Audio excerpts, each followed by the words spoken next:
Buenos días. Para comenzar esta exposición sobre Martín Miguel de Güemes, héroe de la independencia americana, vamos a tomar una frase de Juan Carlos Dávalos que verdaderamente nació clásica, porque hace un resumen de lo que ocurrió con Salta y con la independencia americana. Juan Carlos Dávalos dice: Salta, a la par de la gloriosa Buenos Aires, fue, en la guerra contra España, la primera en lanzarse a la lid y también la última en envainar la espada. Y tan grande esfuerzo lo realizó y mantuvo con sus propios recursos que quedaron agotados. Su caudillo Güemes es el único general argentino de la independencia que muere en nuestro territorio, en acción de guerra contra los godos, en este caso las fuerzas de Olañeta. La nación argentina debe a Salta lo que España a Asturias, lo que Italia al Piamonte, lo que Francia a Orleans.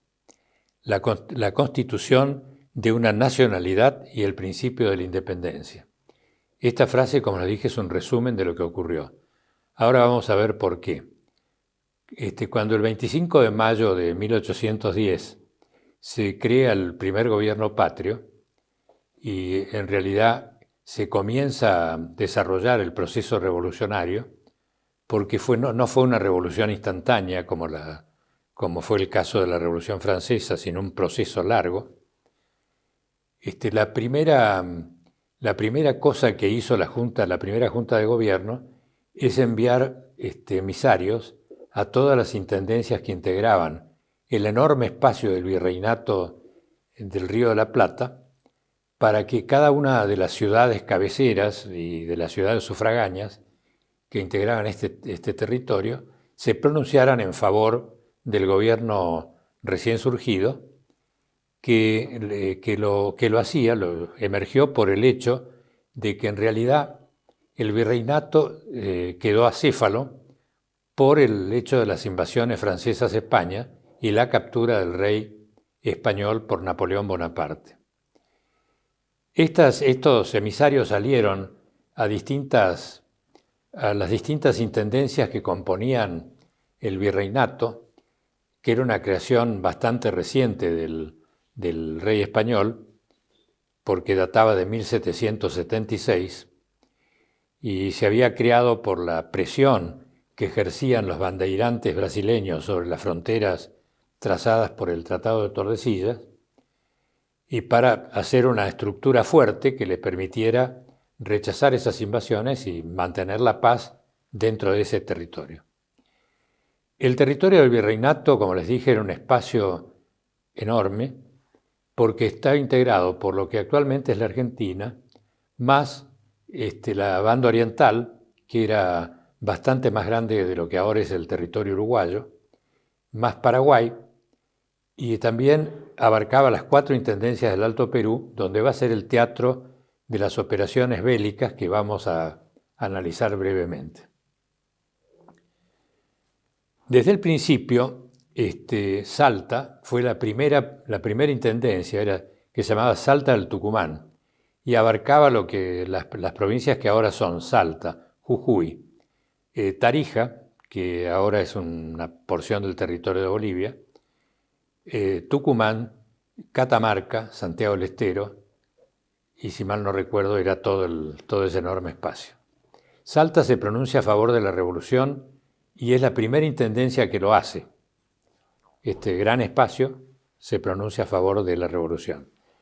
A pesar de que el gobernador era realista, que fue don Severo Isasi de Sasmendi, y que se resistió a este pronunciamiento del cabildo. Pero Salta se pronuncia firmemente por este tema, e inclusive manda un emisario, que es Calixto Gauna, que consigue que la Junta de Gobierno mande un ejército a Salta para respaldar la decisión del Cabildo que se había pronunciado en favor del proceso de mayo. Cuando ocurre esto, simultáneamente, el gobernador Gutiérrez de la Concha de Córdoba, que era realista, con Santiago de Liniers, que estaba viviendo en Córdoba y que había sido un ex virrey después de las invasiones inglesas, hacen una conjura para volver a la obediencia a Buenos Aires y terminar con este proceso revolucionario. Entonces este ejército que venía al norte se le da la misión también de terminar con esa conjura realista que tenía por finalidad poner fin a la rebelión de Mayo. Simultáneamente, las 4 intendencias del Alto Perú rechazan el pronunciamiento de Buenos Aires, y el mariscal Nieto inclusive hace algo más. Pide la secesión de estas intendencias que integraban de pleno derecho el Virreinato del Río de la Plata y su anexamiento al Virreinato del Perú, cosa que efectivamente el virrey del Perú acoge. Recibe en su seno indebidamente e ilegalmente a estas 4 intendencias. Y por otra parte, en el Paraguay estaba indeciso, a raíz de lo cual la Junta mandó al general Belgrano con una expedición, una fuerza militar mínima, creyendo que en realidad que el pueblo de Paraguay se iba a pronunciar en favor de la Revolución de Mayo. Y el otro que resiste la otra intendencia que resiste esto es la de la Banda Oriental y Montevideo, cuyo gobernador era un militar español de apellido Elío, que se mantuvo realista y que trató inclusive de resistir por todos los medios al agregado, al anexamiento de la Banda Oriental a este nuevo proceso revolucionario. Cuando este ejército sale con rumbo al norte, al pasar por Córdoba, detiene a los conjurados realistas y por orden de Mariano Moreno, que había enviado a Castelli con ese fin, se lo fusila en un lugar que se llama Cabeza de Tigre. Allí se lo fusila a Santiago de Liniers, a Gutiérrez de la Concha, al teniente coronel Allende y a otras figuras que estaban en esta rebelión. Esto fue una mala noticia para el proceso revolucionario, porque en realidad acá lo que se discutía era la legitimidad o no de un gobierno surgido de un hecho fáctico que era la cefalía. No tenía por qué haber tomado esta versión cruenta. Pero bueno, así es la historia y Castelli ejecutó esta orden, especialmente impartida por Mariano Moreno, pero convalidada por la Junta, salvo Cornelio Saavedra, que era presidente de la Junta, que se opuso. Es el único que no quiso firmar esta sentencia. Entretanto, por la existencia de este proceso, que por un lado se preveían dificultades en Córdoba y por el otro lado se estaban causando algunos problemas en el Alto Perú, la Junta le pide a Diego de Pueyrredón, que era comandante de armas de Jujuy, que vigilara la quebrada Humahuaca para cerrar los contactos entre los partidarios de Nieto y de los realistas y los rebeldes de Córdoba. ¿Quién es el primero que va a cumplir con esa misión?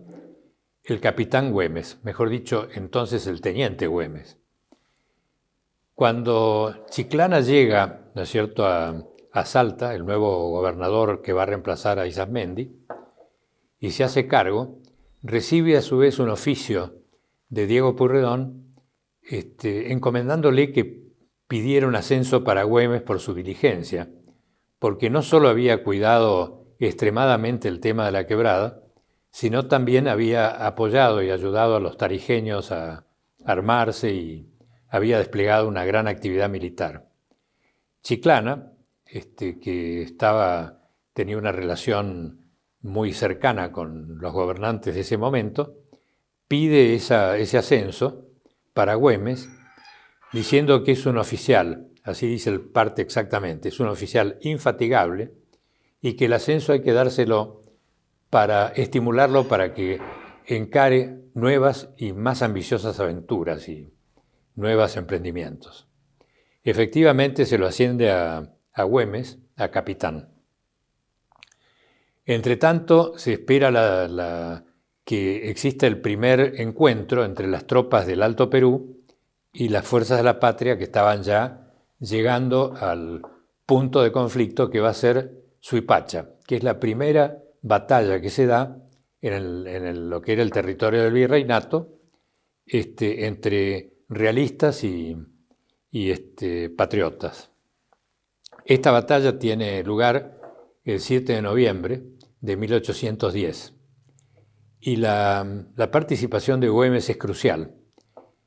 Así llegan a la conclusión los estudiosos salteños como Frías, como Bernardo Frías, como Atilio Cornejo, pero también en esa época Bernardo Frías dice que era vox populi, que en realidad el que había logrado ese triunfo era Güemes con sus gauchos, con sus fuerzas gauchas. Este hecho, aunque parezca insólito, Castelli, que era el representante de la Junta en el Ejército del Norte, no lo revela en el parte, no lo refleja. No pone ningún nombre de ningún oficial americano, que había habido varios, entre ellos el teniente coronel del regimiento de Tarija, que era un señor José Antonio Larrea, que fue testigo presencial y que es uno de los que certifica que Güemes estuvo allí y que fue el artífice de la victoria. De manera que aquí empiezan este tema que es, por una parte, la negativa de los jefes del Ejército Nacional o del Ejército de Buenos Aires a reconocer los méritos de los que no fueran oficiales de Buenos Aires. Poco tiempo después, sobre enero del año siguiente, de 1811, el 8 de enero, para ser preciso, hay una comunicación oficial que lo da a Güemes como no existente ya en el ejército del Perú, ¿no es cierto?, en el ejército del norte. Es decir, que las autoridades militares de ese ejército lo habían separado. Ese fue el premio que tuvo Güemes por varias acciones, entre ellas la de Cotagaita, que fue previa a la de Suipacha, pero donde Güemes, de acuerdo al testimonio de José Antonio Larrea, salva a las tropas argentinas porque evita el copamiento por parte de los españoles que venían directamente flanqueándolos. Güemes es el que interpone su fuerza y los detiene y los consigue retener, y si no hay allí una victoria es porque le faltaron las municiones para seguir sosteniendo la batalla. Así que, como ustedes ven, ya había acciones militares de Güemes. La más resonante fue Suipacha, que el efecto de Suipacha fue mucho más importante que lo que fue la batalla en sí. Es decir, los españoles, en especial Goyeneche, se corrió, ¿no es cierto?, al Perú, dejó libre todo el Alto Perú, las intendencias. El ejército patriota capturó a los generales que habían operado hasta entonces, que eran el general Córdoba, el mariscal Nieto y otros oficiales muy importantes del ejército español, y Castelli volvió a cometer el mismo error que había hecho en Cabeza del Tigre, porque lo fusiló. Este sesgo de crueldad, ¿no es cierto?, que se imprimió en la primera fase de la revolución, fue muy negativa. Después se podrá analizar más en detalle este fenómeno. Entonces Güemes queda separado del ejército, razón por la cual él continúa su actividad militar bajo los jefes locales. Ya ascendido a capitán, espera tranquilo su vuelta, su retorno al ejército, que se produce prácticamente cuando cuando las tropas nacionales sufren el gran desastre, ¿no es cierto?, de Huaqui. Huaqui es una catástrofe, y es una catástrofe provocada por la gran impericia, por la falta de tino de los oficiales del Ejército de Buenos Aires, de González Balcarce, que era el jefe militar de la expedición, y del propio Castelli. No supieron manejar militarmente la cuestión. Entonces allí inmediatamente la la Junta de Buenos Aires trata de reparar este desastre y lo nombra al otro Pueyrredón, a Juan Martín de Pueyrredón, que después va a ser director supremo de las Provincias Unidas del Río de la Plata, como jefe del ejército. A todo esto Güemes, Juan Martín de Pueyrredón le pide a Güemes que lo asista en una tarea muy importante que estaba realizando antes de este nombramiento, porque él estaba de funcionario nacional en las ciudades del norte de la Intendencia del Alto Perú, de una de las intendencias del Alto Perú, y allí toma las cajas reales, los caudales, que eran muy numerosos, porque esa era la zona rica del virreinato del Río de la Plata, por los metales, por la plata. Toma los caudales y se los trae. Es una odisea que vale la pena leer el propio testimonio de Pueyrredón, cuando cuenta cómo fue la marcha de él, enfrentándose con enemigos, con una tropa mínima, y él traía no solo los caudales, traía también parte del parque de artillería, muchas municiones y una serie de elementos para el ejército. Entonces él recorre el tramo que va de Chuquisaca, Potosí, llega a Tarija y ahí lo encuentra Güemes, que lo custodia hasta que llegan a Cobos, al fuerte de Cobos en Salta. Esta acción le vale el reingreso nuevamente a Güemes al Ejército Nacional, que ahí va a permanecer hasta que en 1812, por enfermedad de Juan Martín de Pueyrredón, lo sustituye como comandante del Ejército del Norte el general Belgrano, entonces coronel. Belgrano se hace cargo del ejército y por segunda vez lo va a separar a Güemes del Ejército Nacional por un problema casi insignificante, les diría yo, por un problema sentimental que se provocó con la mujer de un oficial del ejército y Güemes. Esta señora se llamaba Lainguanzo.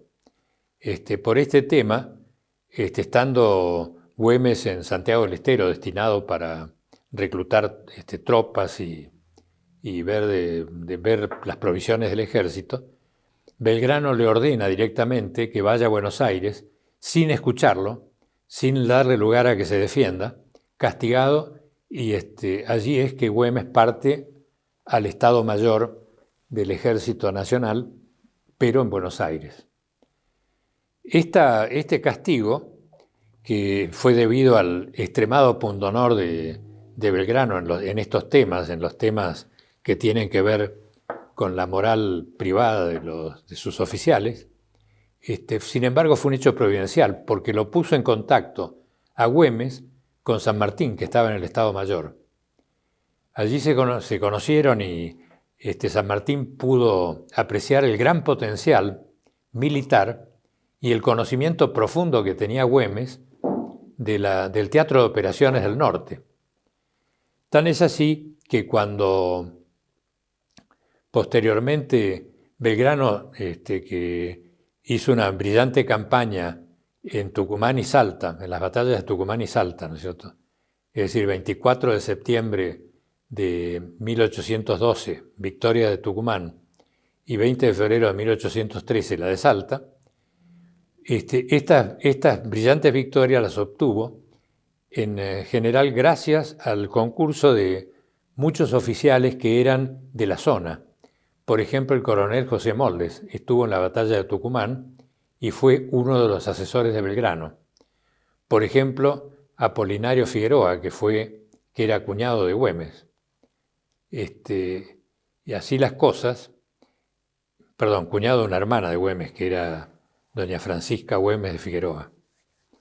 Así las cosas, y Belgrano tuvo la asistencia de otros oficiales, también de Apolinario Saravia, que fue el que le hizo conocer el paso, ¿no es cierto?, por la quebrada de Chachapoyas, para entrar a Salta a las espaldas del ejército español. Pero Belgrano lamentablemente prescindió de muchos de estos oficiales. En el caso de Moldes lo sacó a Holmberg, que era alemán, pero era un militar de carrera en uno de los mejores ejércitos del mundo, por intrigas de los oficiales porteños dentro del ejército. Y esto, junto con la sacada, por supuesto, de Güemes, provocó que cuando se produjeron los desastres de Vilcapugio y de Ayohuma, él no tenía grandes oficiales a cargo de las unidades de combate. Producidos estos desastres, la Junta rápidamente lo reemplaza a Belgrano por San Martín. San Martín pasa a ser comandante del Ejército del Norte. Cuando San Martín llega, viene también junto con Güemes, que él designa inmediatamente como comandante de las líneas de defensa sobre el río Pasaje.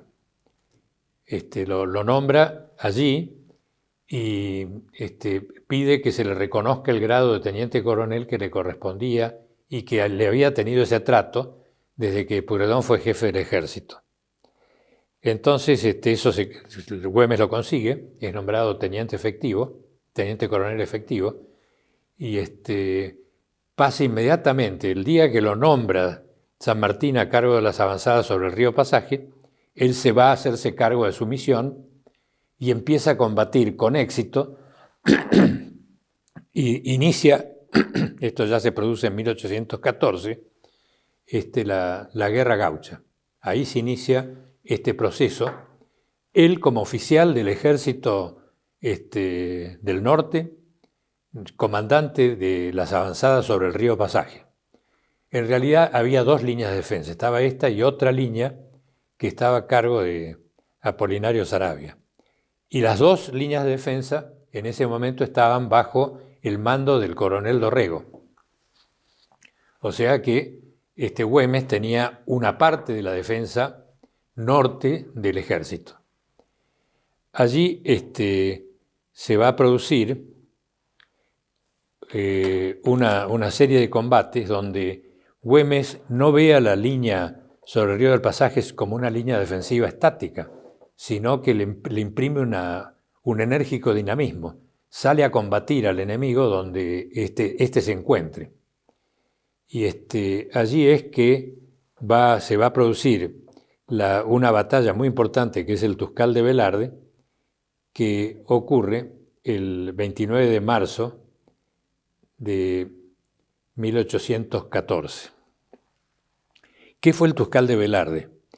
Güemes lo había provocado en repetidas oportunidades a la tropa de caballería del coronel Saturnino Castro, que era salteño y que había sido el factor de la derrota de Belgrano en Vilcapugio. Las cargas de caballería de este coronel salteño, que además era perjuro porque había combatido en Salta, se había rendido y había jurado nunca más empeñar las armas contra los ejércitos de la patria. Entonces él provoca la salida de esta tropa de caballería, la embosca y la derrota completamente en toda la línea.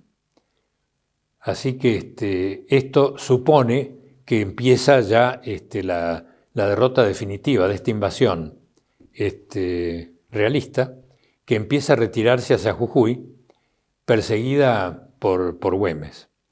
Cuando esto pasa, San Martín lo convoca nuevamente a Tucumán y lo reemplaza a Dorrego y le da el mando de la avanzada completa, es decir, de la vanguardia del Ejército Nacional.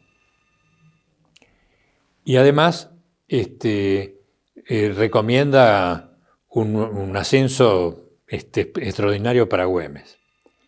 Este hecho, por eso va a ser decisivo en el futuro de la defensa de la patria, que va a ser Güemes, instalado como oficial del Ejército Nacional. Cuando finalmente San Martín, también por enfermedad, se retira del ejército, Güemes va a seguir combatiendo a los españoles desde esa posición hasta prácticamente casi terminado el año 1815. Bueno, después ustedes saben que Güemes tuvo que enfrentar una situación muy lamentable con el Ejército del Norte cuando fue comandante en jefe de ese ejército, el general Rondó, que primero reconoció los méritos de Güemes y el hecho de que había vencido definitivamente a los españoles en esa invasión, y luego por un altercado que hubo entre Martín Rodríguez y el coronel Martín Rodríguez y Güemes, lo prefirió a Martín Rodríguez y lo sacó a Güemes de la jefatura de la vanguardia. Esta es otra nueva expulsión de Güemes del Ejército Nacional. A raíz de esto, es muy interesante después analizar el tema de lo que pasó entre Martín Rodríguez y Güemes, porque Martín Rodríguez después, a cargo de la vanguardia del Ejército Nacional, sufrió una terrible derrota en el encuentro del Tejar. La primera cosa que hizo este flamante jefe de la avanzada es ser capturado por el ejército realista y además cometer un acto de traición a la patria en una conversación que tiene con Pezuela, donde le dice que va a ir a convencer al general Rondó y a los oficiales del ejército patriota de pasarse al rey. Poco después, Rondó tiene un contraste primero en Veintimedia, donde uno de los jefes era el mismo Rodríguez, y después en Sipe-Sipe, que fue otro desastre colosal donde el ejército nacional quedó virtualmente aniquilado. Entonces, Güemes ya había vuelto a Salta, había sido designado gobernador por el cabildo de la provincia, un cabildo abierto, es decir, una elección directamente popular, y había asumido la defensa de la patria.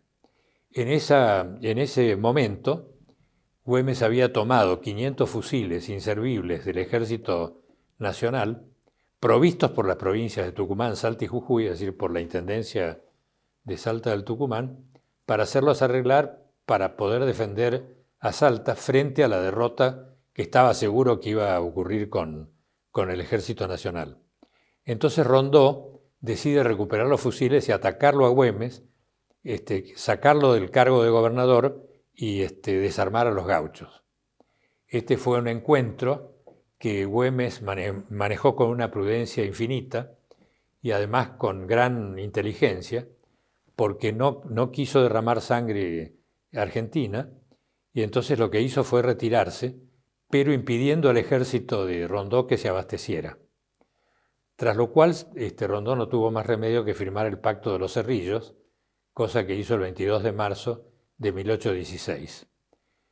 Pueyrredón, nombrado ahora en ese momento, en el año 16, director supremo, viendo lo que había pasado, le ordena a Rondó el retiro a Tucumán con su ejército y le encomienda a partir de ahí la defensa del territorio patrio solamente a Güemes.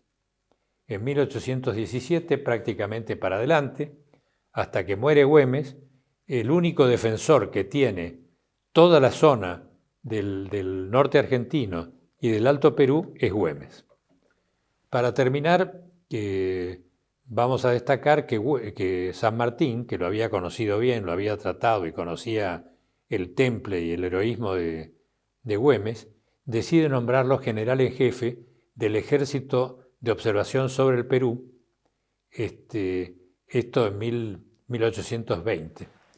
Y el nombramiento lo hace San Martín per se, como jefe del Ejército de los Andes, pero también con una asamblea de oficiales que se hace del Ejército de los Andes, que todos unánimemente se pronuncian por Güemes. Güemes, no contento con esto, le hace pedir a todos los gobernadores de entonces, porque en ese momento había un problema de acefalía nacional, que lo reconozcan como el jefe del Ejército de Observación. cosa que ocurre con alguna excepción. De manera que Güemes, la última función que tuvo fue ser jefe de este ejército que estaba organizando y que llegó a mandar contingentes para apoyar a San Martín, ejército que hubiera evitado el desmembramiento que ocurrió después de las intendencias del Alto Perú, que el mariscal Santa Cruz convirtió en la República de Bolivia. Es decir, si se hubiera mantenido este ejército y Güemes hubiera podido avanzar hasta encontrarse con San Martín en Lima y consagrar la independencia americana, verdaderamente el territorio argentino sería mucho más vasto, sería un enorme cuerpo geográfico y político. Güemes, por eso, por todo esto que les he contado, merece ser considerado uno de los grandes forjadores de la libertad americana, porque en realidad con su heroísmo despojado de todo interés y con su gran patriotismo y con su muerte heroica, ustedes saben, los italianos dicen un bel morire tutta una vita onora, ¿no? Y Güemes tuvo una bella muerte desde el punto de vista heroico. Una muerte que él había anunciado, inclusive, en una frase que él hizo estampar en las chaquetas de los soldados del Ejército de Observación sobre el Alto Perú, que decía, morir por la patria es gloria. Y esto él lo había sacado porque Güemes, contrariamente a lo que ha dicho Mitre y algunos historiadores porteños, era un hombre de una exquisita cultura. Tal es así que lo había formado Manuel Antonio de Castro, que fue un gran jurista y un gran personaje, fundador de la Academia de Jurisprudencia de la Argentina, y conocía perfectamente la frase de Horacio, que él la tradujo de la forma que les acabo de decir, que dice así, dulce decorum es pro patria mori.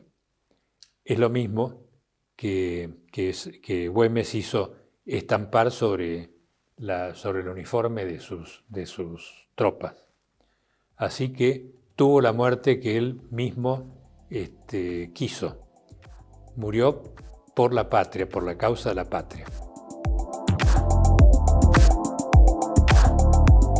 Estamos en San Lorenzo, en las Puertas de las Yungas, en Salta, en el edificio de la agrupación gaucha Juan Carlos Dávalos, donde se encuentra el Museo Didáctico de la Gesta Güemesiana y Gaucha, museo que consta de 19 maquetas, a donde se relata en forma cronológica desde el nacimiento del general hasta su primer traslado a Salta capital. Estas maquetas fueron construidas por Luis Alberto Morales y su señora, y yo fui el asesor histórico y documental de las mismas. Fui inaugurada en el año 2015 y la verdad tenemos un eslogan muy particular a donde decimos que soñamos que entre por los ojos de la gente y anide en el corazón de cada uno de ellos. Sería prudente destacar algunas maquetas puntualmente, por ejemplo, la batalla de Suipacha, la primera batalla de la patria. Esa batalla que González Balcarce con 250 fuerzas intentaba enfrentarse a los realistas en Suipacha, que eran 800 fuerzas. Güemes baja con 600 gauchos, tarijeños, tupiceños, salteños y jujeños, y realmente arrasan con las fuerzas realistas. Tanto así que lo dice el mismo ejército, que los únicos heridos que existieron fueron gauchos de las fuerzas que tenía el general Martín Miguel de Güemes. Los que toman las banderas, 2 salteños, ¿no es cierto? Con eso se certifica a ciencia cierta que este combate lo lleva adelante el general Güemes. Pero Castelli le da el honor a González Balcarce y allí empiezan las diferencias de Güemes con el ejército del norte. A posterior se va a suscitar algo similar con lo que se llama el puesto grande del Marqués, otra vez otra diferencia con el ejército del norte. Y así sucesivamente. ¿Pero por qué? porque Güemes manejaba fuerzas no regulares. Y ahí viene, yo pregunto, este hombre que siendo militar tuvo la capacidad de manejar fuerzas no regulares y hablar de cantidades muy grandes de fuerzas no regulares. ¿Qué tenía este hombre? ¿Cuáles eran las virtudes, las bondades, lo que cargaba para poder manejar esa fuerza? Y a mí me gustaría destacar otro evento. Cuando era cadete, cuando tenía 21 años tan solo, y le tocó estar terminando su carrera militar en Buenos Aires, y dice la historia que Liniers le dice a Güemes, usted que anda siempre bien montado, váyase por la orilla de la Alameda, véalo a Pueyrredón y dígale que le dé orden de avanzar sobre ese buque en fuga. Cuenta la historia que había un buque de 26 cañones que había cañoneado toda la tarde las calles de Buenos Aires desde el Río de la Plata. Todos sabemos, o por lo menos conocemos, que cuando se produce la bajante en el Río de la Plata, no pueden salir algunos barcos que osan acercarse a la orilla. Este es el caso. Por esa misma razón, Güemes, por orden de Pueyrredón, ingresa al agua con los caballos, al cuello de los caballos del agua, toma ese buque de 26 cañones, desarbola la bandera y esa bandera hoy se conserva en la iglesia de Santo Domingo en Buenos Aires.